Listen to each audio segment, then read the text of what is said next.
sit up front. Well, there's been some issues with HDMI on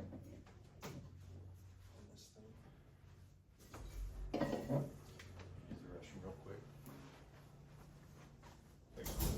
You bet. Take your time. Oh, there we go.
Hello.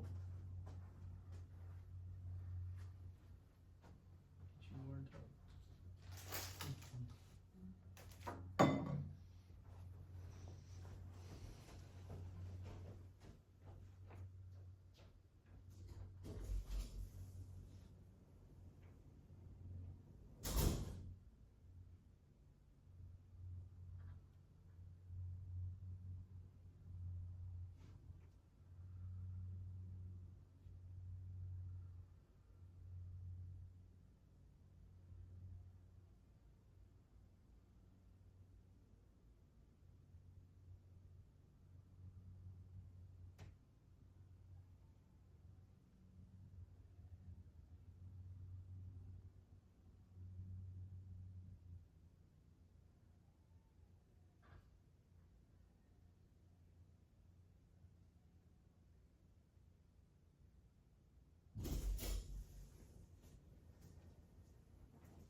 Still slow.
Stuff up here. I just thought you wanted to be front and center. Did you put it there? Yeah. Oh. It's like, I'm putting it up there. I just thought you wanted to be front and center. I didn't realize. Oh, you're supposed to sit up front.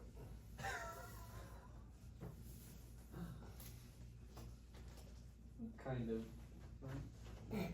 I'm kind of. What is that? That smells real good. Cap. Oh, Cap. just, some Jamaican jerk chicken. Ah. It's like a protein bar. Is that Kevin's brand? So it's like, Is that Costco or? they sell at Costco, you can get it like Hy-Vee and Price Chopper, it's like, so it's already cooked meat, but they do it like sous vide or whatever. I don't know what that means. It's like you put it like in a plastic bag, airtight, and you cook it at like a low temperature. Oh, okay. I've had lobster done that way. Yeah, and so they do all their meat this way, but it's supposed to be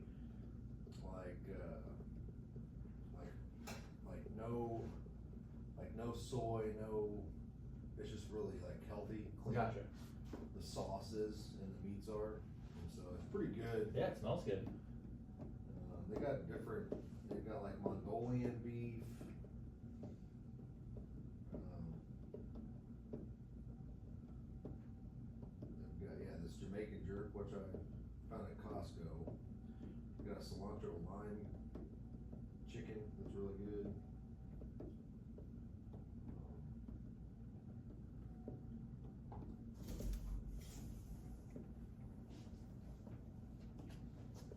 No refined sugars, no gluten, no soy, no antibiotics.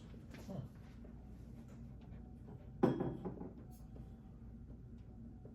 It's like paleo and keto certified. And like the pastas, Alright, we do like cauliflower pasta. It's like you get like penne or something like that. Or like this beef stroganoff one that they have is amazing. Interesting. Let's run in place a little bit, maybe. Eat. Cold beer. Oh yeah, I had to go back and grab a job shirt. It's Charlie's ideal temperature. oh, this is paradise, yeah. Alright, so it's sign-in sheet for everybody. Just pass that around. You know, grab one real quick though. Oh, Jimmy's got one. Here, get one. Thank you. Alright, so, Is your off visit on? yeah. Oh. I want you to go through this and not. Right. The course name. I'll get all that. Oh, okay. Don't worry about it, yeah. Alright, so, quick overview on hazmat and ERG, knowing some different placards and categorizations, different types of materials. So, some PowerPoint stuff won't take very long. And then do a few little practice things with the ERG.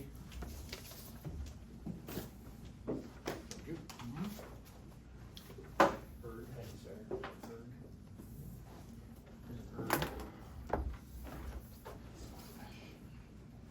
I know this. I love that smell. All right.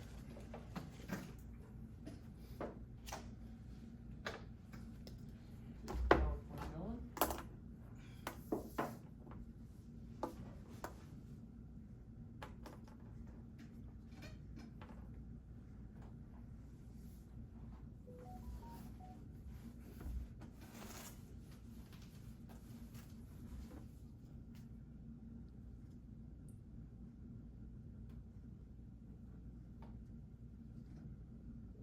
All right. Analyzing hazmat incidents. So, first thing is the acronym API. To remember when we have anything we might suspect is a hazmat incident. So, in that order, analyze, plan, implement, and evaluate. So, what do we have? Where is it? What resources do we need?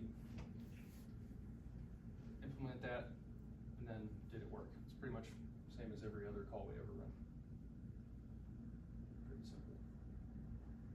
Right, so what is it? What is a hazmat? It's a Something that's bad. yeah, it's not good.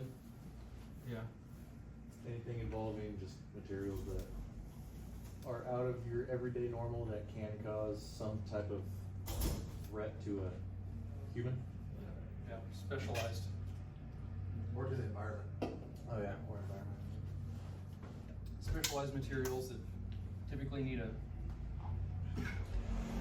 specific form of transport or containment.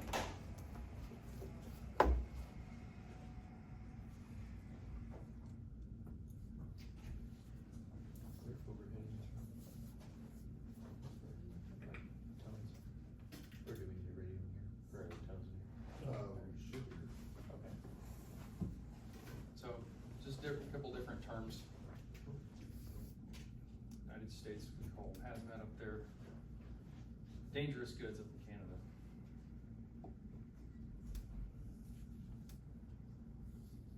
So potential causes, yeah, human error, container failures, accidents, or deliberate acts. Any others you maybe think of?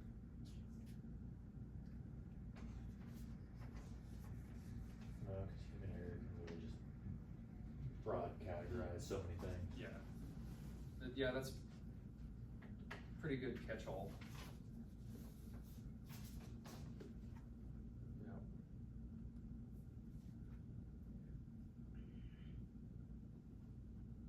Okay, so they vary by complexity, right? It could be fires, explosions, could be arson or a terrorist attack. They present a variety of dangers, can be small quantities, large quantities of any kind. Extremely difficult to contain and or control, depending on the substance, depending on time of day, heat, humidity. And obviously different equipment, sensors and PPE, depending on the hazards we have. And can be difficult to detect, requiring sophisticated monitoring equipment, or simply by scent.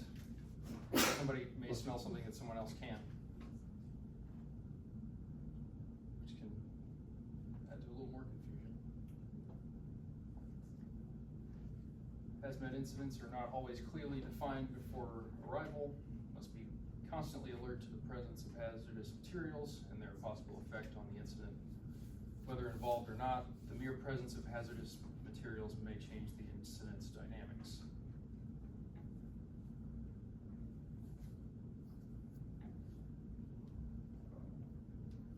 May affect health if they get into or on your body, obviously. May cause harm by their behavior, properties.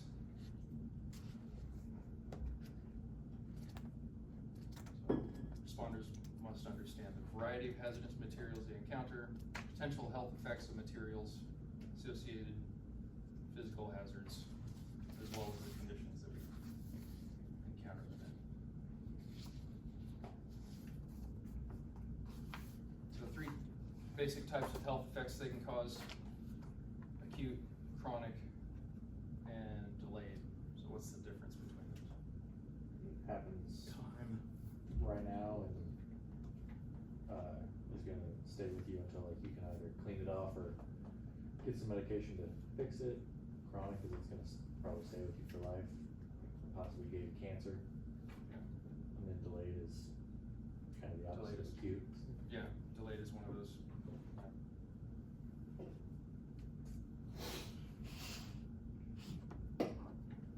Routes of entry, inhalation, absorption, mucous membranes or eyes or open wounds, ingestion, Chicken wing. eating it, chicken wing, The tainted chicken wing. yeah, or injection. Also pretty self-explanatory. Different mechanisms of harm: corrosive, toxic, or a sudden energy release. Okay, 6 types of energy releases: heat, mechanical, pressure, so like an explosion, electricity, chemical, or radiation.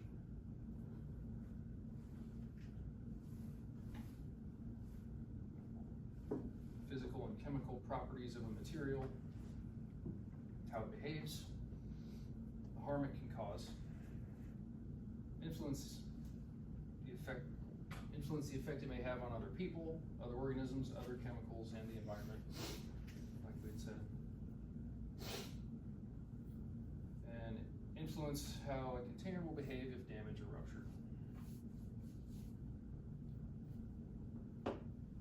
Okay, 3 basic states of matter that we're worried about. We have solid, a liquid, and a gas.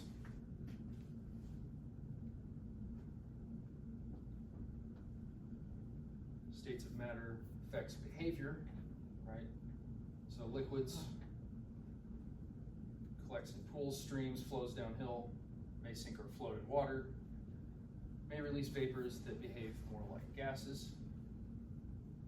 So then gases on top.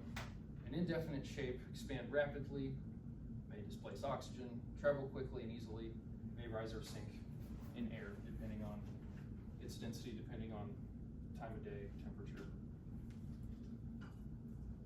Solids, possibly reactive, will stay in place unless moved by air, water, or other force.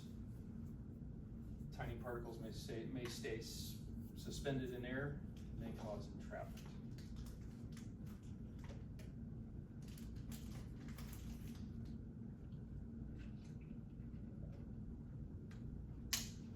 ERG initial isolation distances based on states of matter. So according to the ERG, if we were dealing with a solid hazardous material, our initial isolation distance is going to be 75 feet. For liquids, we're 150 feet. Gases were 330 feet. And why are those distances so radically different for those 3? How quickly they can travel.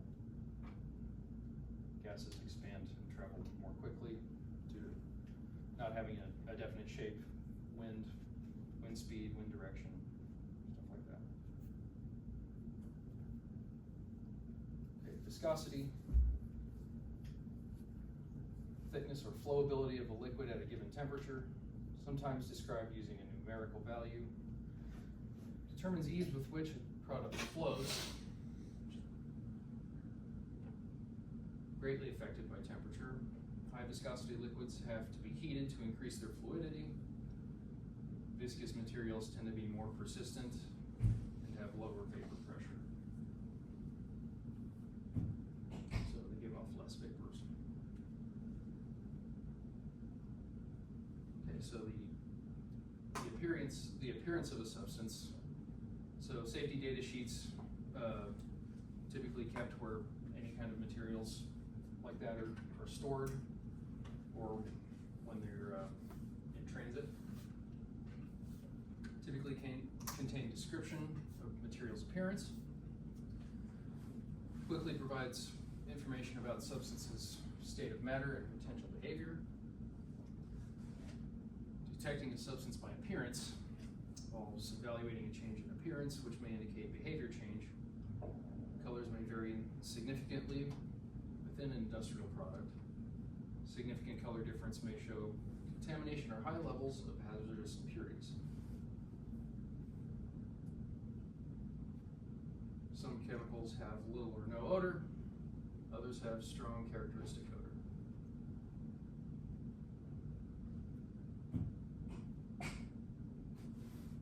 So in the ERG there, how would you look this up? 1075.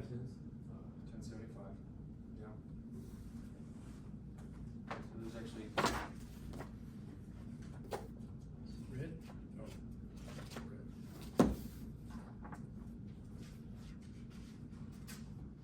So there's actually 2 different ways you can look this up.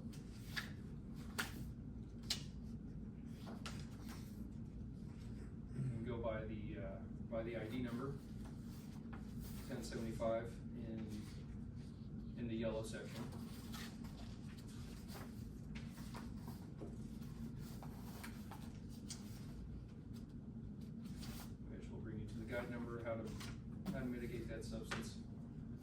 Also you see, you got the name of the substance right here, petroleum gas, which can be found in the blue section. Blue section is just another way to search for things, and the blue section is alphabetical. So either way you want to look it up is going to work just fine.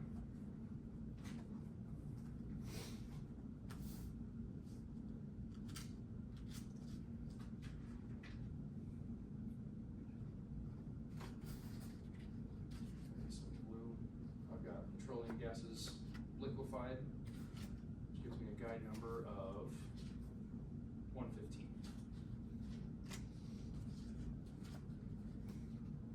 So we'll get into that. A couple examples. Okay, 7 includes the presence of hazmats. Occupancy types, locations, pre-incident surveys, container shapes, transportation placards, labels, markings. Other markings and colors, written sources, so your senses, like smell, monitoring and detection devices.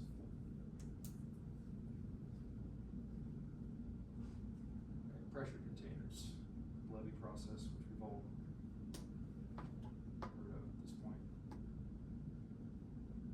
So in a pressure container, when reacting to a heat source, down here, liquid reaches its boiling point, vapor fills the rest of the container, raising the pressure beyond containable limits, and we have that.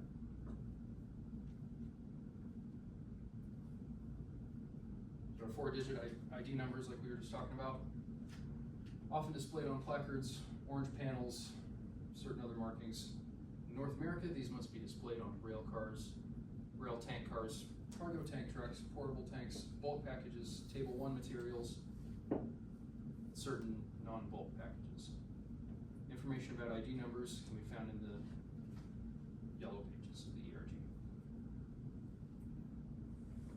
Okay, so the basic parts of a placard. There's the background color. Hazard symbol. Diamond shape is usually eye-catching, easy to see. 4-digit ID number. Hazard class number, which we'll get to. So 9 different classes of hazards. All pretty self-explanatory there. So our 9 hazard classes. We've got class 1 explosives, class 2 gases. 3 is flammable liquids. Class 4 flammable solids, spontaneously combustible and dangerous when wet. Class 5 oxidizers and organic peroxides.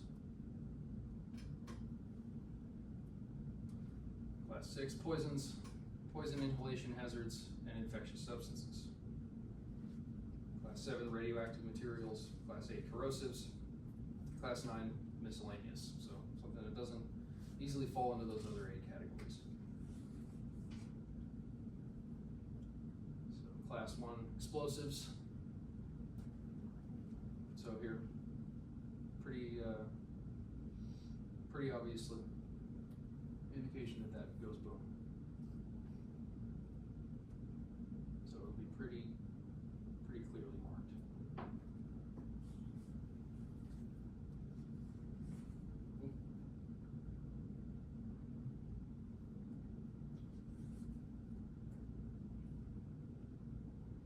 So over here on the left, compatibility group letter and division number, which get to here. So division numbers, 1.1, 1.2, and 1.3. 1.1, explosives that have a mass explosion hazard. A mass explosion is one that affects almost the entire load instantaneously. So like dynamite, mines, wooded, fulminated mercury. 1.2, explosives that have a projection hazard but not a mass explosion hazard. So detonation cord, rockets with bursting charge, flares, fireworks.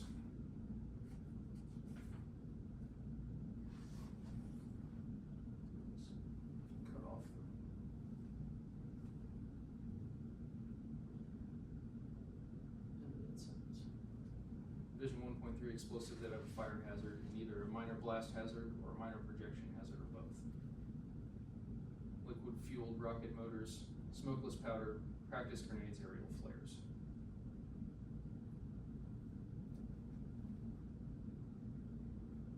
And 1.4 and 1.5 and 1.6. Explosives that present a minor explosion hazard on 1.4. The explosive effects are largely confined to the package, and no projection of fragments of appreciable size or range is expected. An external fire must not cause virtually instantaneous explosion of almost the entire package contents. As an example, signal cartridges, cap type primers, igniter fuses, and some other fireworks. Division 1.5, substances that have a mass explosion hazard but are so insensitive that there is little probability of initiation or transfer from burning to detonation under normal transportation conditions. So in that example, we have prilled ammonium nitrate fertilizer or fuel oil mixtures and blasting agents. Then lastly, Division 1.6, extremely insensitive articles that do not have a mass explosive hazard. This division is comprised of articles that contain only extremely insensitive detonating substances and that demonstrate a negligible probability of accidental initiation or propagation.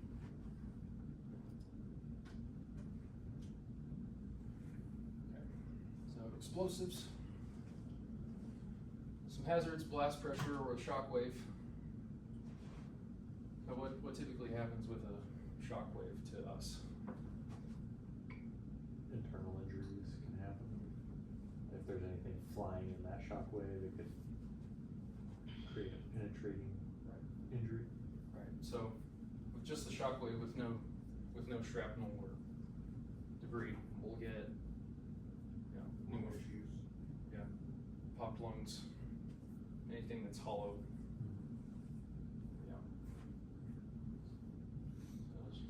Like you said, shrapnel and fragmentation, seismic effects, incendiary thermal effects, chemical hazards, self-contamination, high sensitivity to shock and friction. There's the positive pressure of our shock wave.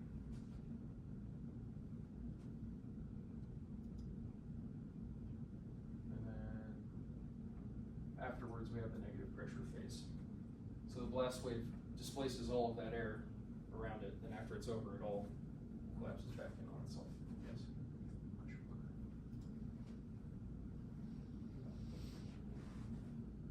Just some examples of some of the hazards associated with those. The initial shock wave, shock front, that's what we'd be feeling.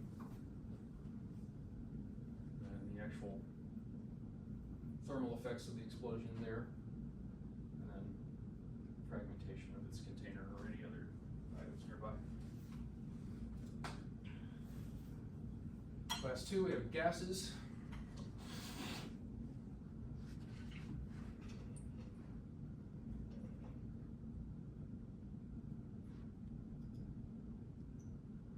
So potential hazards of gases, energy release, corrosivity, and toxicity.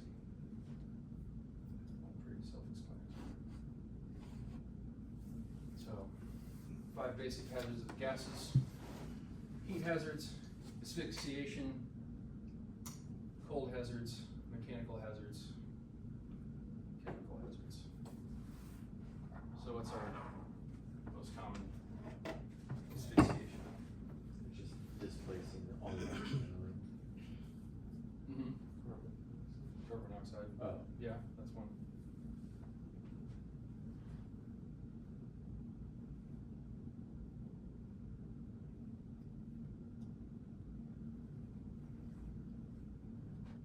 Flammable and combustible liquids ignite and burn with relative ease. All are toxic, some are corrosive, transported in containers designed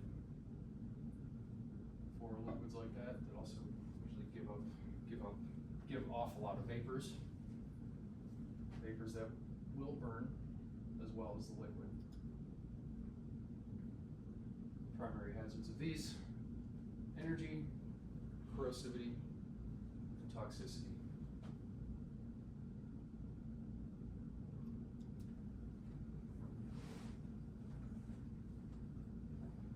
So different types of hazards here, like we were talking about. What is that? With burning? It's like one of those, big Is it a oil. yeah? Oh, Tanks. it's like those storage tank? Yeah. Yeah. That's bad. Yeah, call a bad day. Chemical hazards, mechanical hazards, environmental vapors, asphyxiation, which we went over before. Alright, class 4. Flammable solids, spontaneously combustible, and dangerous when wet. So those 3 placards are all pretty different from each other. Should make it pretty easy to tell those apart.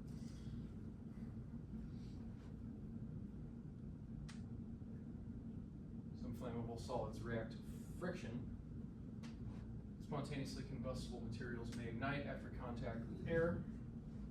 Dangerous when wet materials, if involved in a fire, may burn more intensely if firefighters attempt to extinguish the fire with water. Fires may be difficult to extinguish because of that. Incidents can be difficult to manage, obviously. So, applying a hose line to something that's dangerous when wet. Those mag wheels. Just, what's that? Like the mag wheels. Magnesium wheels. Yeah. Primary hazards of this, honestly pretty similar to the other ones. Chemical energy, mechanical corrosivity, and toxicity. Class 5, oxidizers and organic peroxides.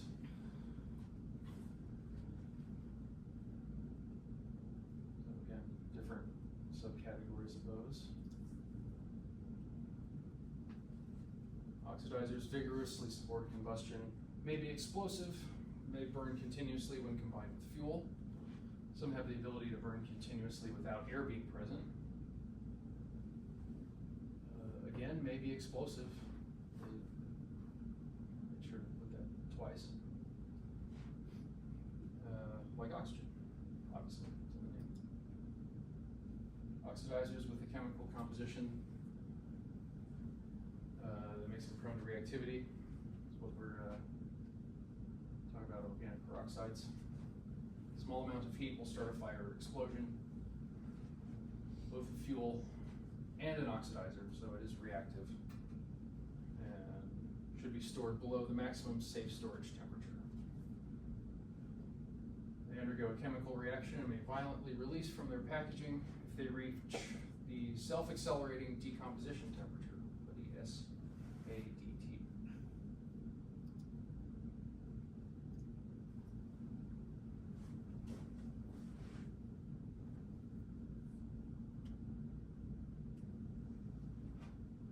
Okay, primary hazards of these: thermal, mechanical, chemical, pretty similar to the other categories.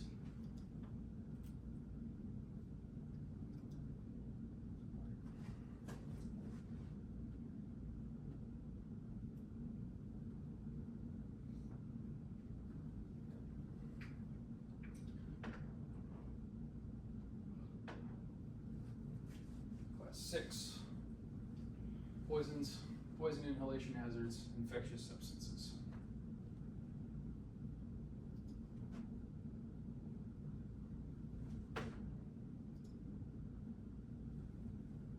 Okay, some pictures of what to look for with those. Trying to see if I can see an ID number on those.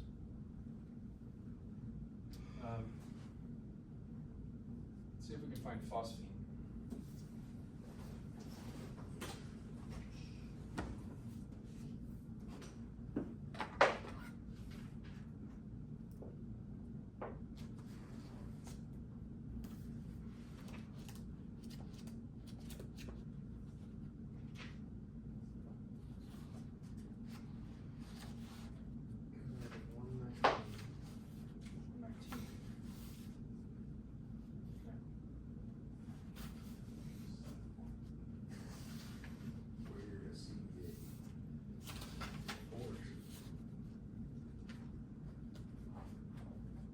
place I've seen safety.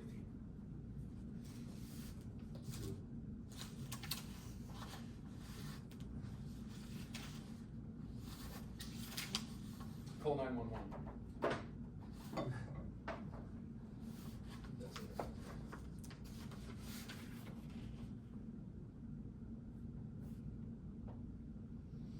Okay, so what do we do for a small fire involving this? Reachable, water spray, alcohol.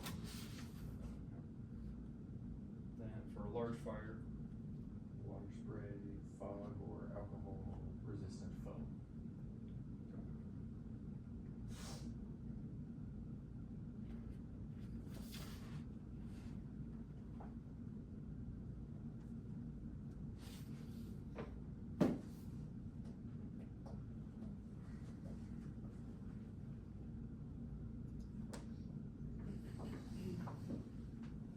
okay. Poisonous materials are toxic, obviously, so don't make contact with them. No, no drumsticks. Hmm. So no eating drumsticks with it? Right, yeah, I recommend against eating it. Inhalation hazards, toxic vapors that can be lethal if inhaled, infectious substances and biohazards have the potential to cause disease in humans or animals, typically shipped in containers with a label but no placard. So that's good. Secondary hazards of these. Toxic hazards, I'm thinking like environmental hazards from that, where the container failed. Chemical hazards from toxic and or corrosive products of combustion. Thermal hazards from substances transported in molten form. Thermal hazards from flammability and fires. All right, radioactive. Requires specialized monitoring and detection equipment to determine the presence. Small packages must be labeled on two sides. Label categories: radioactive white 1, yellow 2, and yellow 3.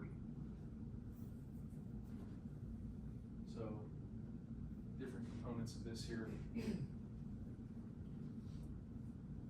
Isotope name, radioactive level, which we were just talking about over here.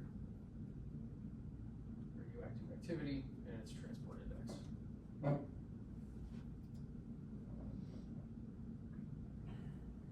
A few different categories of those. There's the white 1, yellow 2, and yellow 3.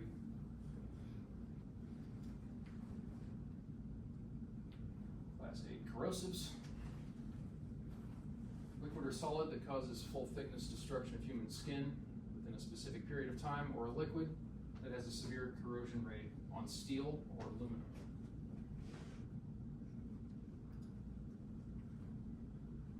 Can cause fire or explosion if they contact other materials. Some react with metal to form hydrogen gas.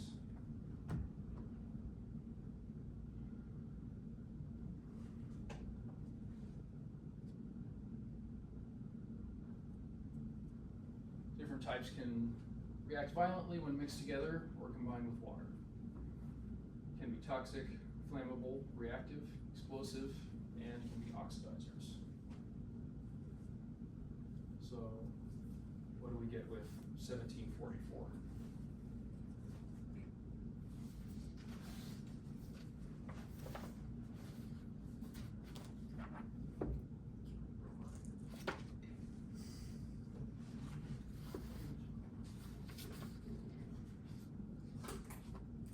Guide number 1.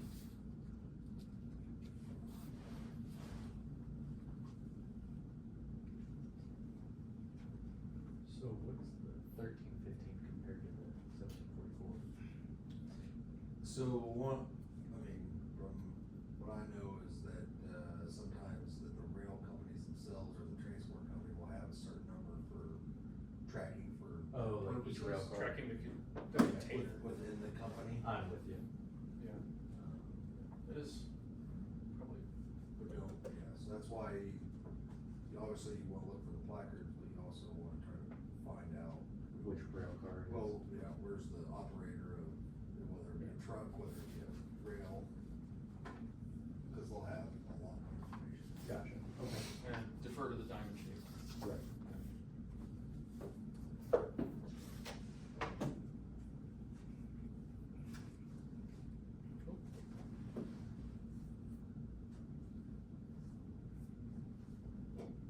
So, pretty much the same primary hazards as the other ones.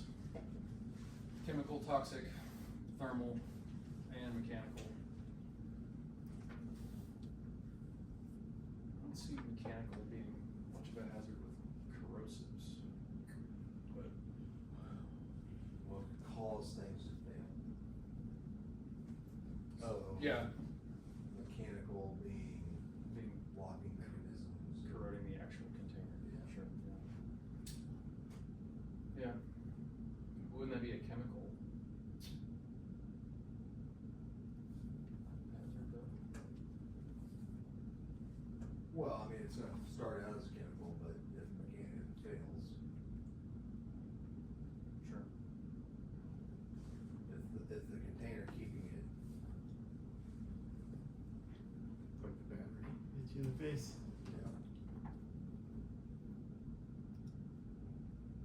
yeah. And last one, miscellaneous.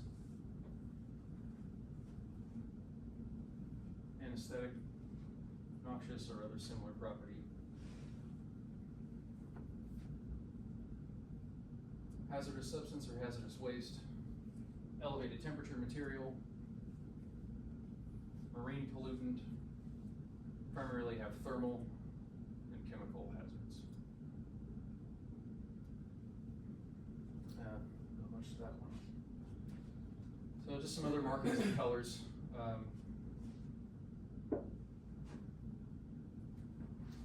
Most of those pretty self-explanatory.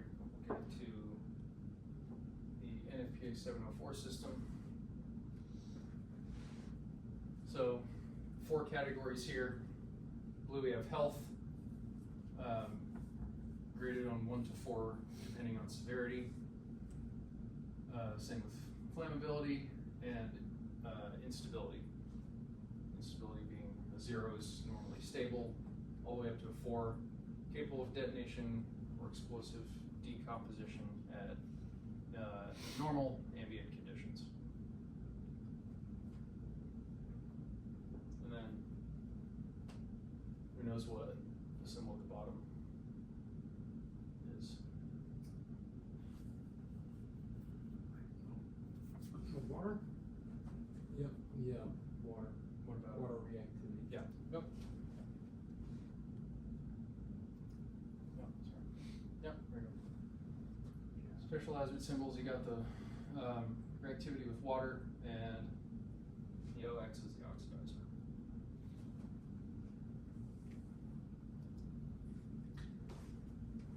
The NFPA 704 diamond will relay the worst hazard level in each category on site. These may not all be from the same material.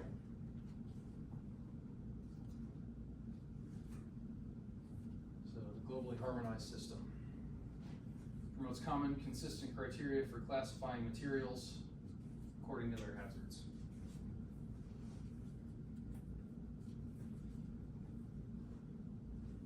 Uniform classification of hazardous substances and mixtures, uniform labeling standards, uniform SDS content format.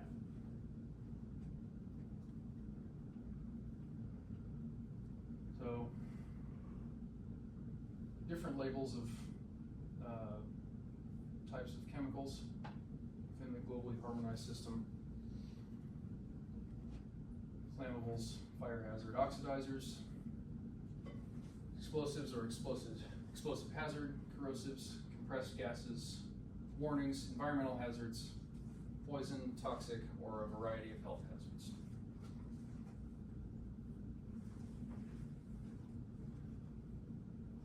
So, hazard communication standard.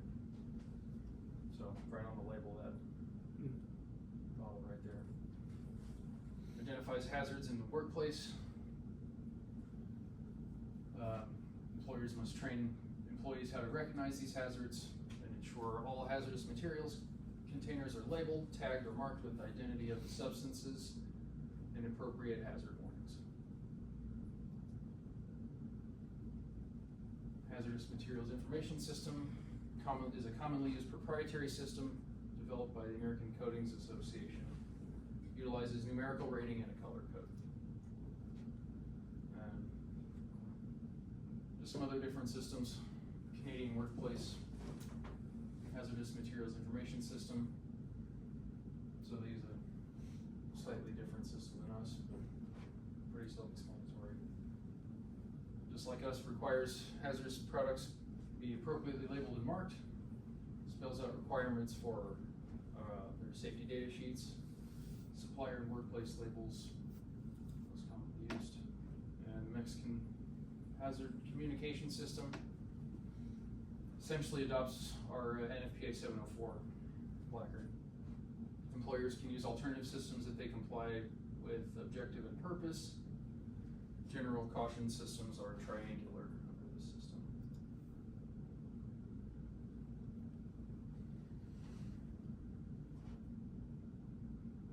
So safety symbol shapes. Like you're saying, is triangular. Mexican system. Very self-explanatory. Military markings used on fixed facilities, maybe on vehicles, but are not required. They're not uniform, and for security reasons, not all hazmat will be marked. Some more military markings. So the symbols, we have Division 1 is a mass explosion.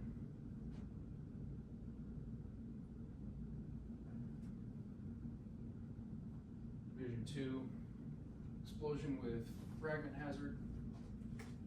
Division 3, a mass fire. Division 4, moderate fire with no blast. And chemical hazards. Some little mnemonic devices there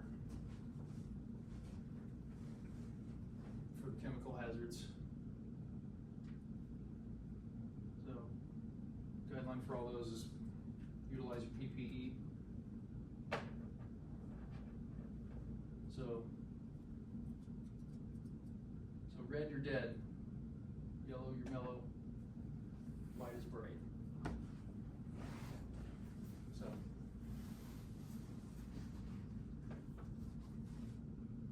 red, you're dead. Highly toxic chemical agents that may cause death or serious damage to bodily functions.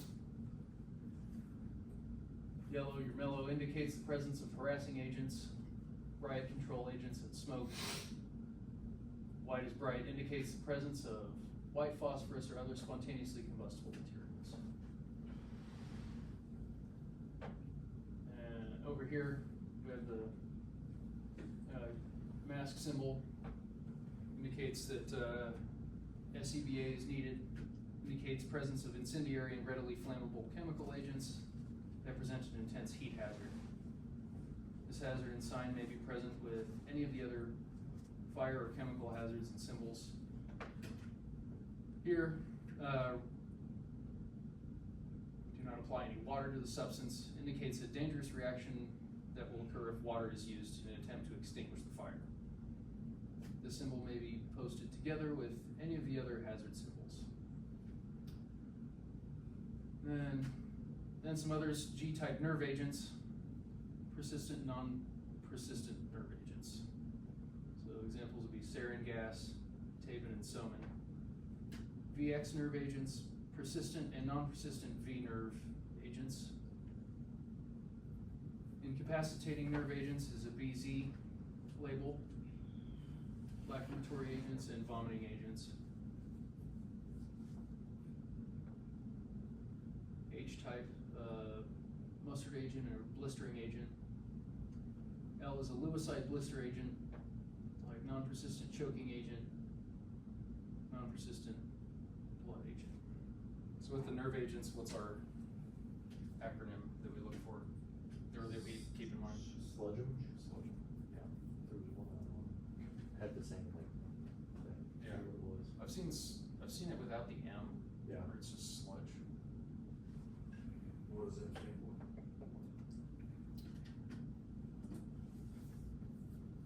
Give me 1 second. I just use sludge, so Huh? I was taught sludge, so I didn't Yeah, know what.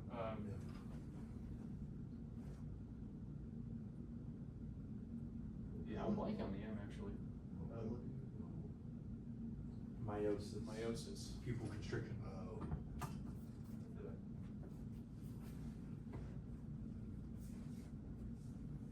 Joel, are you able to rattle off any of the?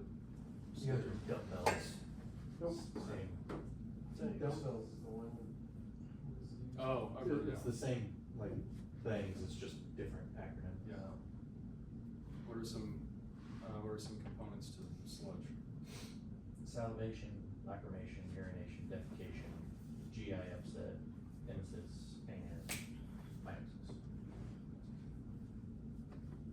Cheese base, I'll have it pull up. Like you're calling it dumbbells. I wasn't sure what we were talking about at first. Yeah, dumbbells is just like the exact same type of things. So, sludge 'em. What causes that? What kinds of substances?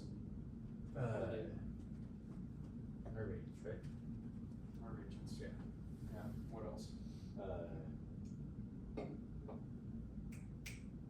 is the pesticides? Pesticides. How do they do it?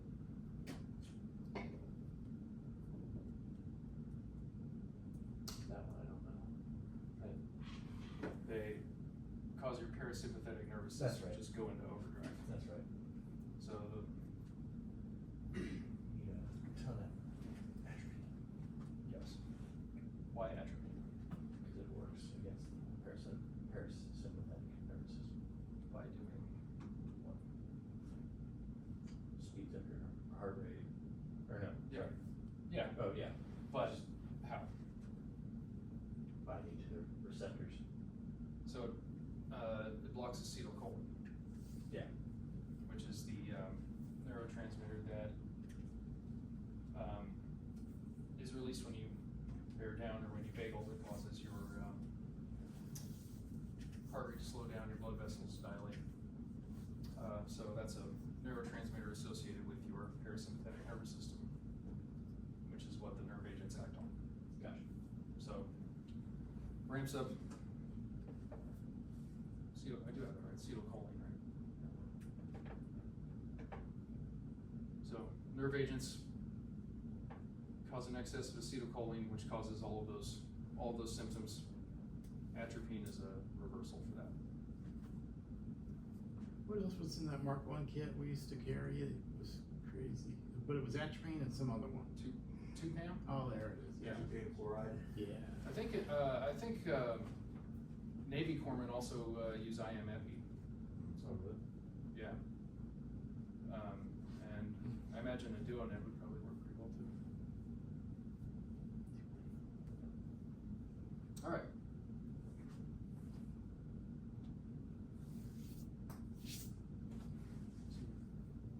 ISO safety symbols: corrosives, explosives, flammable, toxic and poisonous, biological hazard, radiation, oxidizer, irritant. We've seen most of these before.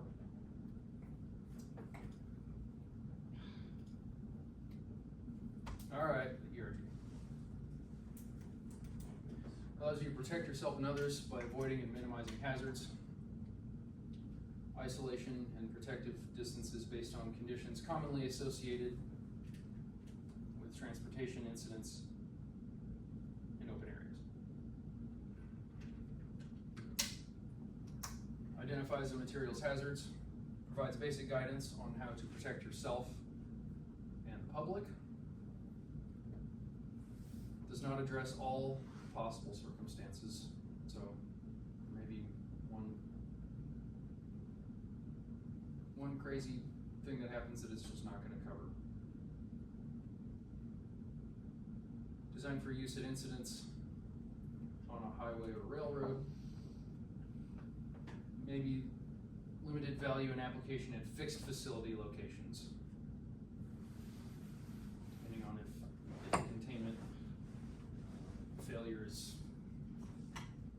indoors or outdoors,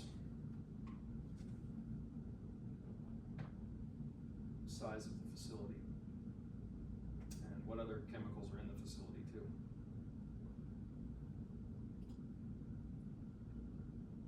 All right, so just as we were going over before, our yellow pages are our 4-digit UNID numbers. Blue pages, name of materials involved. So you can do a reverse search if you have a substance name and not an ID number. Table of placards and initial response guide in the front.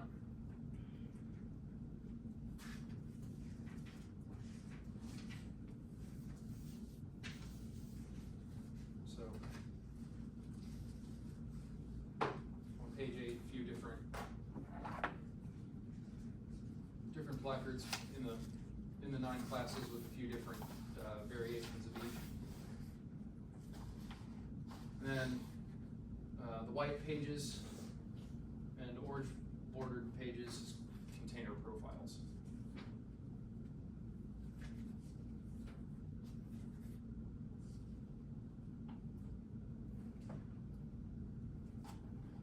Okay, so a couple different pictures here. So let's try finding 1247.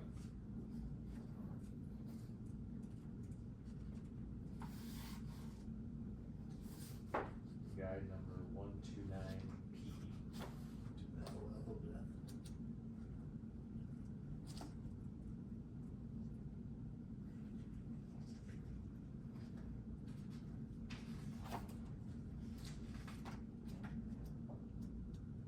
So category 3, flammable liquid.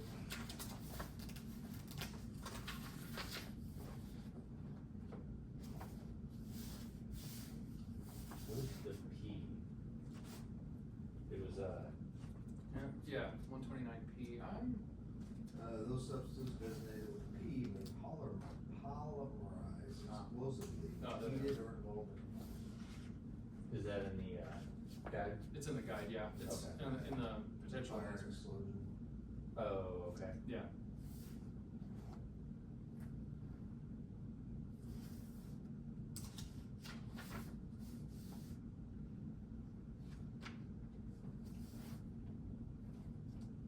So what's our immediate precautionary measure for that?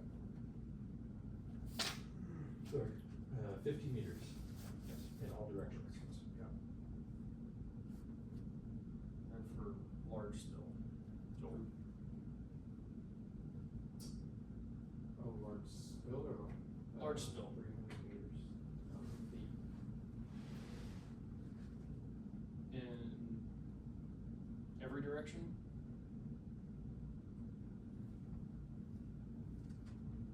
Initial downwind. Yes. That was So whichever way the wind's blowing. 300 meters at least from that distance. Yes. Okay, just so, what's that? Or I said from that spill. Yes. Number 2, ready to respond. 301 North So, East Street. Inspector. Just to look at what a shipping paper might show on it, well, substances in transit, multiple substances, right? So it has a manifest of some different things that they have in transit. Phosphoric acid solution and flammable liquids containing methanol. Carrier bolts.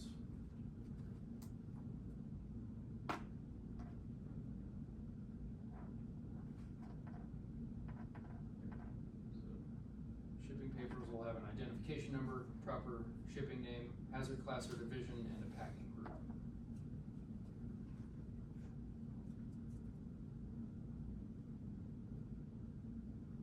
Safety data sheets, some more looks at those.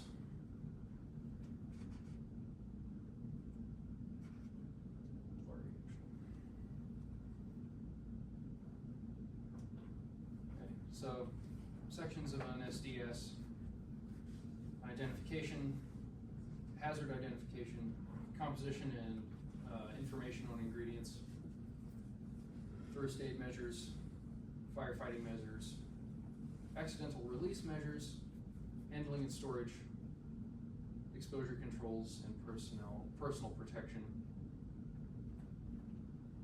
physical and chemical properties, stability and reactivity, toxicological information, ecological information, disposal considerations, transport information, regulatory information, and other miscellaneous. Okay. Using resources to transition to planning the incident. Identify the substance. Use sources to gather information about its physical and chemical properties, meaning the ERG, shipping and shippers and shipping papers, safety data sheet, pipeline operators, computer applications, placards and labels, manufacturers. Those are all our resources. All right. So that does for the PowerPoint. Let's take 10, and then we'll come back and do some character stuff.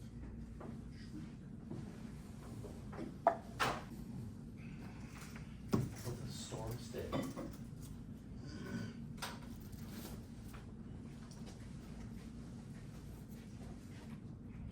back at 11:22 approximately. Take your time. Do you know what a storm stick is? During those days.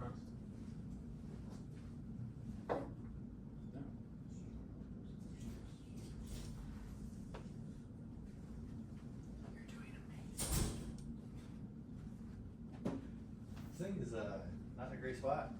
Yeah, I know. So she almost tripped on it like 3 times. I know. You're doing good, Joel. Proud of you. Thanks, guys.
What? Wi-Fi doesn't reach over here. Yeah, okay, I didn't know if it did or not. Get on it.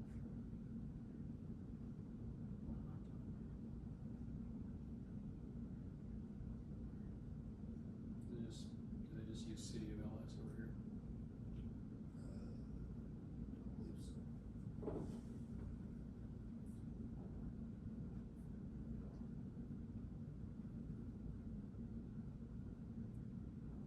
so.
this, we're gonna, for our given substance here, if you look in your packet,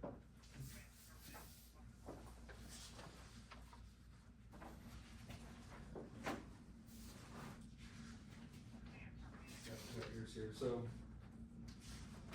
instructions here for this task is recognition, identification, protective actions, and notification. So, given a hazardous materials incident and occurring ERG, will recognize and identify hazardous materials and WMD hazards involved in an incident. Identify initial isolation and protection actions, action distances. Identify initial emergency actions.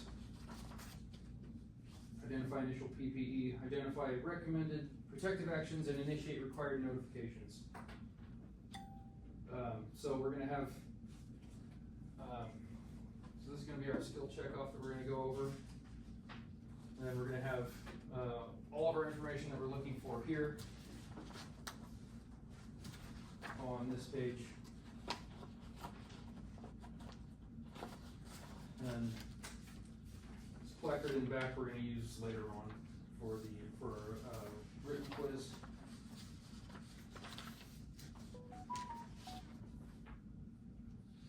So we'll take some time to go through those, and then when everyone's done, we'll go over our skill checkoffs and make sure all of those were accomplished.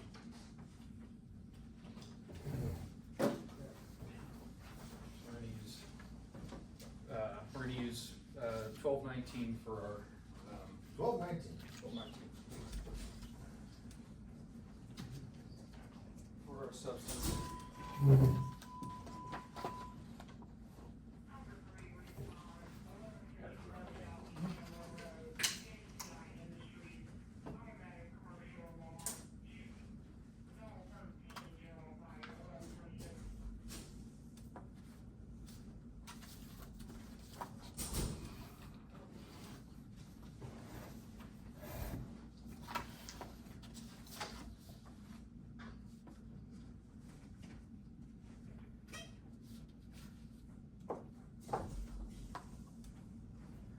We're supposed to fill this out?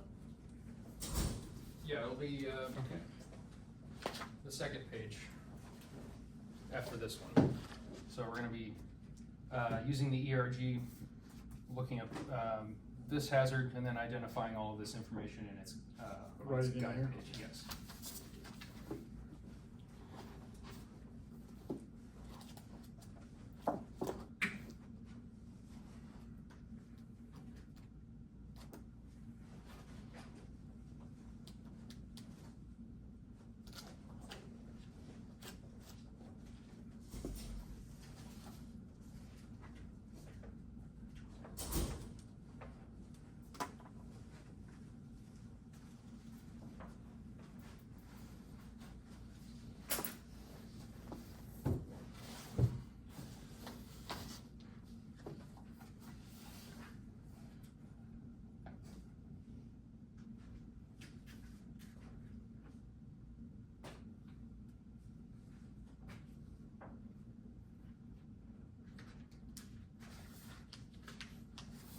Where it says the student name in that packet, it asks for your social. Don't put your social.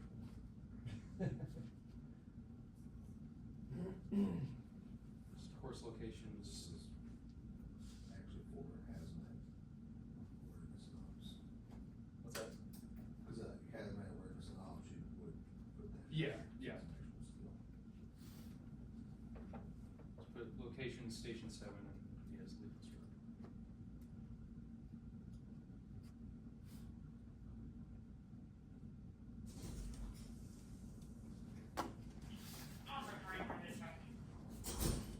Ah.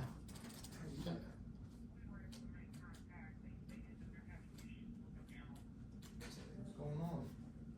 Just geeking. That's what we're doing. Yep.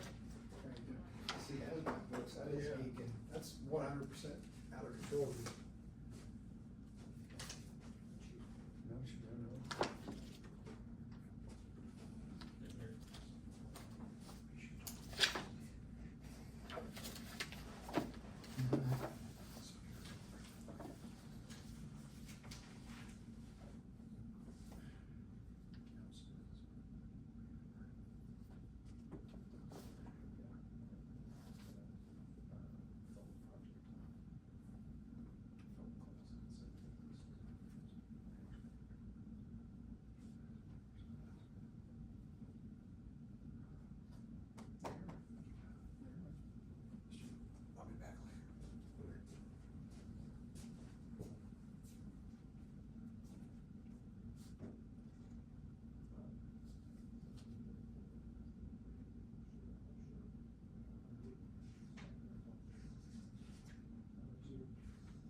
Just that one page, is that what we're supposed to, just the one page? Yeah, then we have a short quiz after that.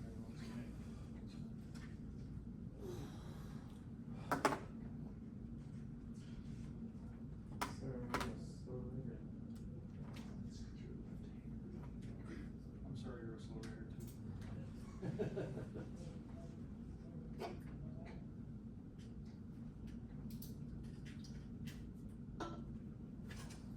Well, in school, we used to pay peasant friends to write for them, so.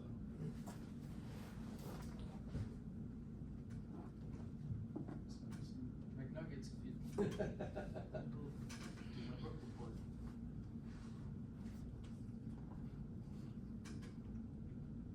I get to keep what?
Ready when you are, boss. Alright, we're done?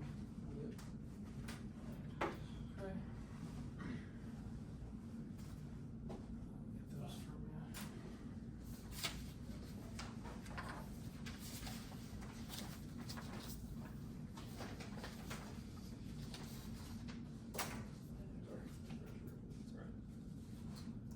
Ready to get names on?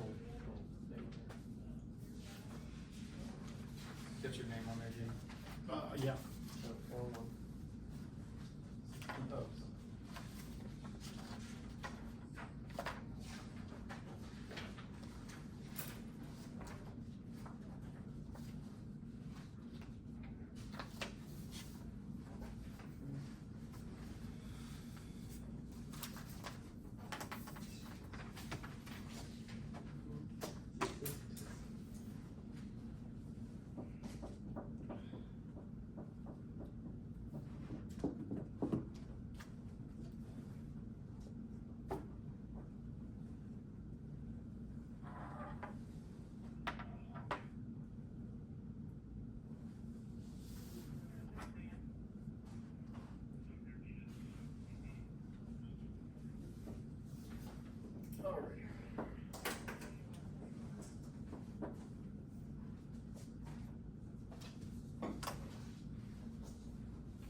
Just a brief little quiz here.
what I've been thinking of this whole time.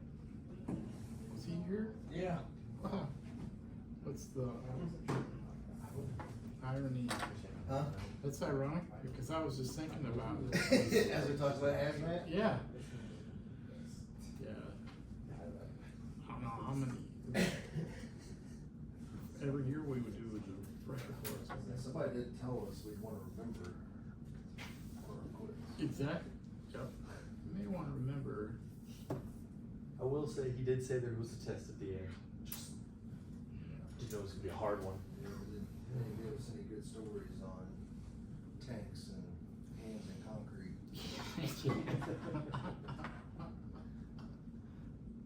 Okay. Some things you'll just never forget for the rest of your life. No, there we go. Well,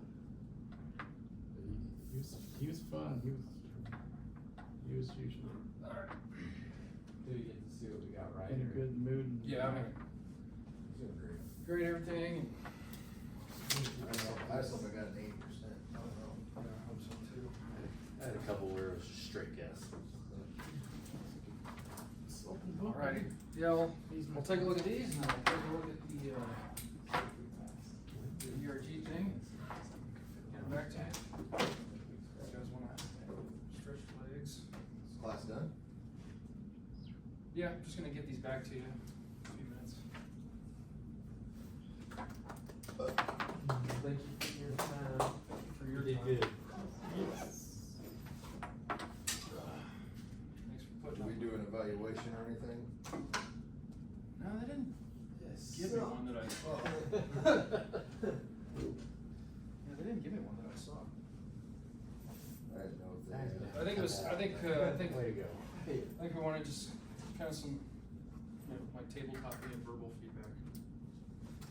What they wanted, so. Do you want that now or do you? Let me grade these real quick. He wants to give it to you after we have our grades? Yeah, that's I like that. Yeah. I think I got 100, right? Ethical.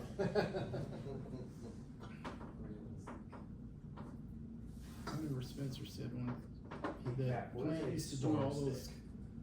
all the classes in his office. During those black bags down there. I'll open them up.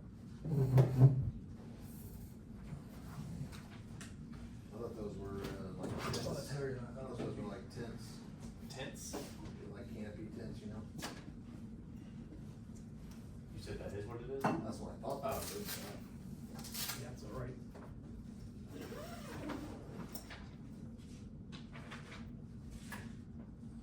I was more confused. Or is it something you sit up and? It's this and then a hose. Hose. I don't know, did you Google it? No, I'm going to now then.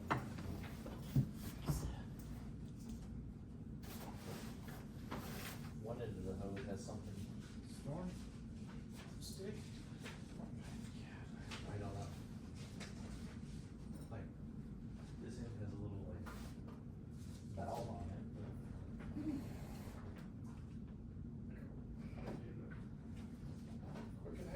Yeah. Yeah, it looks like a garden. Does it It like? looks just like a garden Would it like hose. read like storm, pressure, wind? No, it's just like a gated valve. Storm, STICK? That's, yeah. Storm tick? Or storm stick? Storm stick is a decon system. It was a byproduct of the passionate work our team has been involved to help enhance the health and longevity of firefighters. So it's a decon system. Interesting. So like it just like rains, I'm guessing? Well, there's a YouTube video and everything.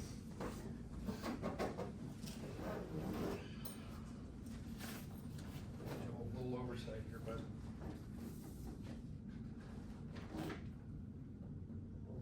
Yeah. Need you to identify these two things. On your.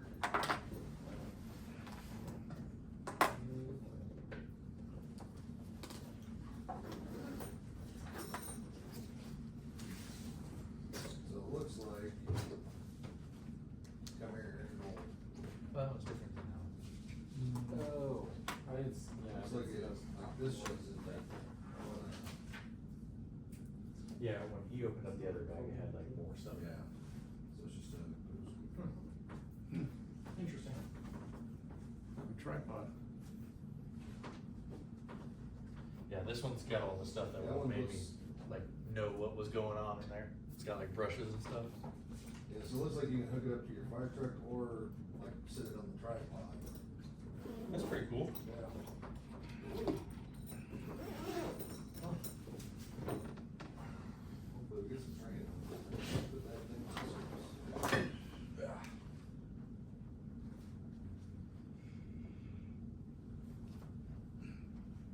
We had a isopropyl alcohol story from when I worked at Hickler's one night, and we went to Kalmar, like, it was like 1 AM. And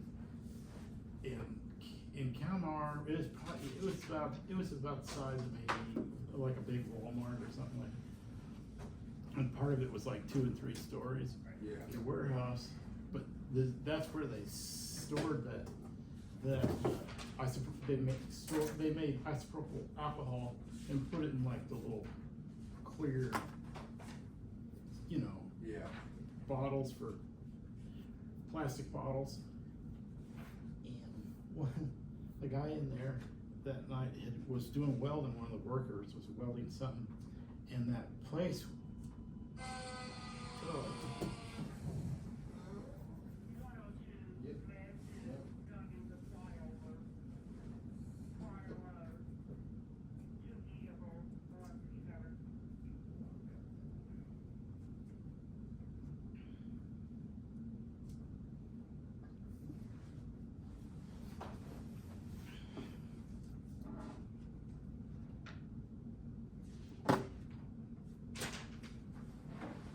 and they even kept that part of the building. It was pressurized, so it was like sealed up Yeah. big time.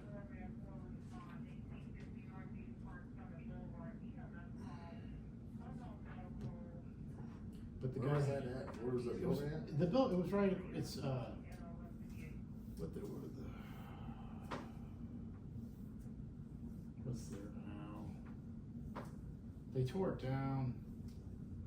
It's across from. It's at right over there by the bridge. To know the bridge. Oh, yeah. If you go, it's just, it was north of that. There's a small one there now, but it used to be huge. It had its own, you had to drive around it, and there was a big thing, and, but the thing, the guy set off the thing, and it charged the whole freaking thing with high expansion foam. Whoops. Yeah, it was like a $300,000 fire suppression cost to redo it. But that freaking building was filled to the roof with foam coming out of the freaking cracks, and it was in the stairwell. We opened up the stairwell, and it was like an avalanche, a flash flood of foam. And somebody's got a picture of me and Wiley, because it was me and Tom on Pumper One, and we're both covered in fucking foam. And we're smiling. Yeah, it was.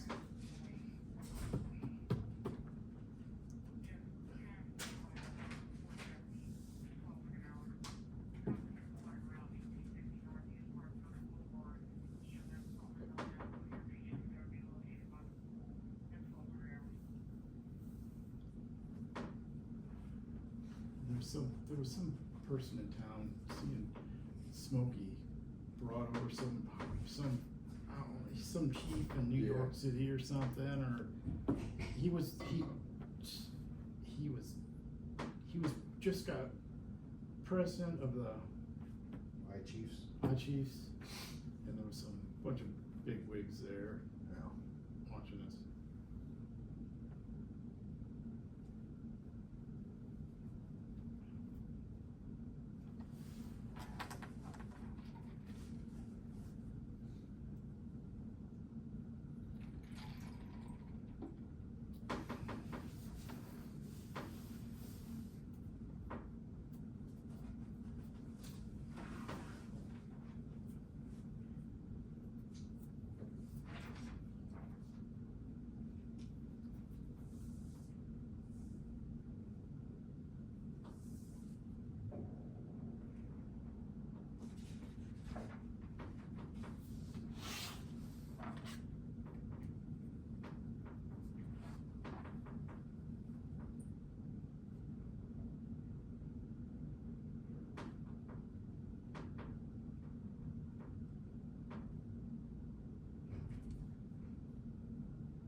200?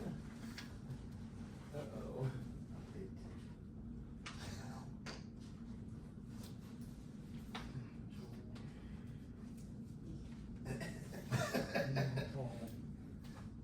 Pass though? Uh, Depends on what pass it was. yeah, what's your passing grade?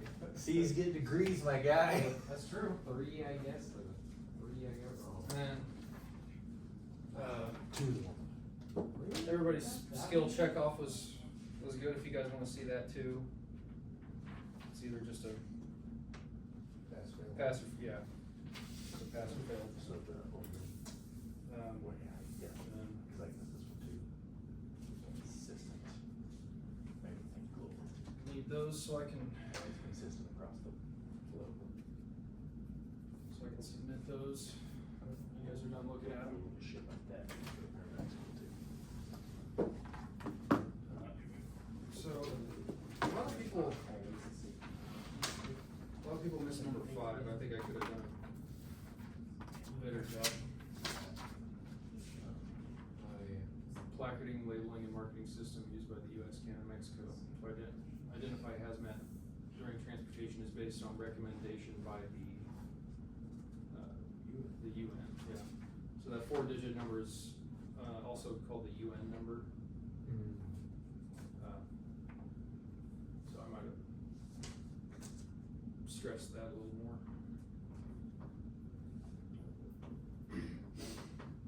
Other than that, any other thoughts? Why are placards not required for the shipment of infectious substances? Cause it's just infection, it's like biohazard stuff. I just kind of figured that also was like, It's strange. Yeah, it Yeah. probably lends into, it's probably like just general medical waste too, like they don't need. okay. But then you probably think like infectious diseases and stuff that's, we're not gonna, it's like they said, the military stuff, not always will you see, Gotcha. you know? Okay. We're not Usually, gonna say, hey, here comes the smallpox. and usually not for infectious stuff, not as much of a hazard for explosions or Yeah. massive isolation. Yeah. Like distances, let's say. yeah, it's a bio waste or, yeah. Okay. Any other thoughts? As far as. Okay. Think What could we have done did. better? Well, I think so, when I look at like people who teach and stuff, so I mean, I think you got better as it went on. You know, finally you got up and moved around. I don't think you moved around enough. Now, some people will say that it distracts people when they move around, but I think it's how you engage and keep people engaged. Yeah, I think so. So, you know, I mean, it took you a while, but then you finally stood up and stuff. The other thing, and everybody's got little things that they do, and that's just like who we are. I say a lot of ums, I know it, so it's just one of those things that you work on. One of the things I noticed with you is you would constantly say, and you gotta look at who your audience is, you would say, this is, well, it was, we already know this, or we, generally this is known, or something, I forgot what you kept saying. It's when you went through these different things, or it's self-explanatory or something. You gotta think of, like, if you wanna be a company officer, like, you're gonna have people in your company that just maybe went through these certifications, right? And when you're teaching them, if you say, well, we should just generally know this, you're gonna turn them off and they're not going to wanna ask you questions, Okay. okay? There you go, see, I got a lot of ums. So those are kinds of things you don't wanna find ways that just kinda can turn people off, so don't generally think, well, you should know this or whatever. You look at your audience and, cause most of the stuff like, that would be for a hazmat awareness or ops class, they wouldn't have any idea. So they have no idea what he is, you know, little things like that. Okay. Try to look at the class a little bit more. Your reading slides, which is always a challenge, right? You know, I know you didn't get to pick this topic. A lot of times, I think when people start to teach, if they like to teach and wanna teach, hopefully they get the option to pick what they wanna do, because that makes better instructors, I think. If you have an instructor that's now forced to teach something that they don't really like or have a good background in, that comes across pretty evident, you know, I mean, you go, well, this guy doesn't like what he's teaching. Yeah. And so, you know, you want enthusiastic teachers about and knowledgeable of what they did. Like, once you got into the medical stuff of things, like, that was like really good, you know, stuff. So, like I said, I know you didn't get to choose this, but reading the slide is never the best thing. You can just turn it off. But, like I said, this is instructor one, this is, you're starting out here, so, I mean, a lot of the things were really good. The things to look at as you build up your instructor, who you are as an instructor and stuff. Things to look at. Okay. I would definitely agree. Once you got up and started moving around, you felt, or I could feel it was a little more engaging, so. Yeah, I sort of realized that at that point. I'm like, oh, I need to. I think something clicked or something. Yeah, I was like, yeah, I need to, Yeah. yeah. I Makes realized everybody that. more relaxed. Yeah, I realized that myself. But yeah, past that, I thought you did good. Yep. Thanks, guys, I Good appreciate job. it. Yeah. Thanks for helping me out. Looks. On that shelf. Okay. Oh, I see him. Hang on, I've got Oh, you got one more?